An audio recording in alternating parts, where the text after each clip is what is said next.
আজকে তৈরি করে দেখাবো পায়েস বা ফিরনি।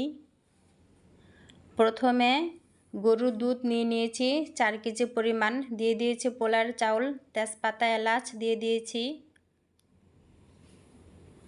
বলক চলে এসেছে পোলার চাউলে। এখন দিয়ে দিব farmland full cream milk powder অর্থাৎ গরু দুধ।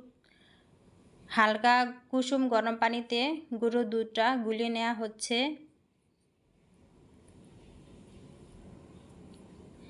গুলিয়ে নেওয়া হয়ে গেছে।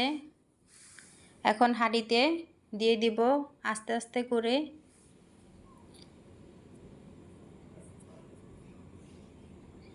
এখন দিয়ে দিলাম চিনি।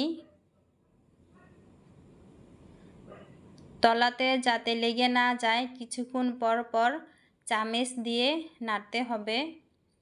স্বাদের জন্য দিয়ে দেওয়া হলো লবণ।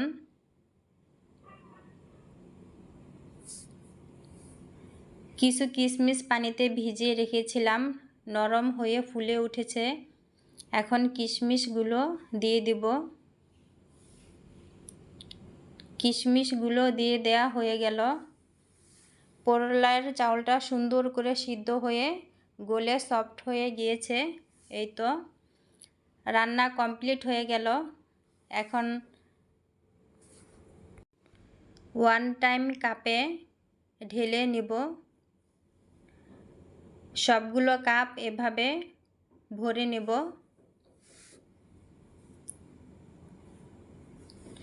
কাপগুলো সবগুলো ভরে নেওয়া হয়ে গেছে। কাঠবাদাম এবং পেস্তা বাদাম কুচি করে কেটে উপর দিয়ে খুব সুন্দর করে সাজিয়ে দিয়েছি।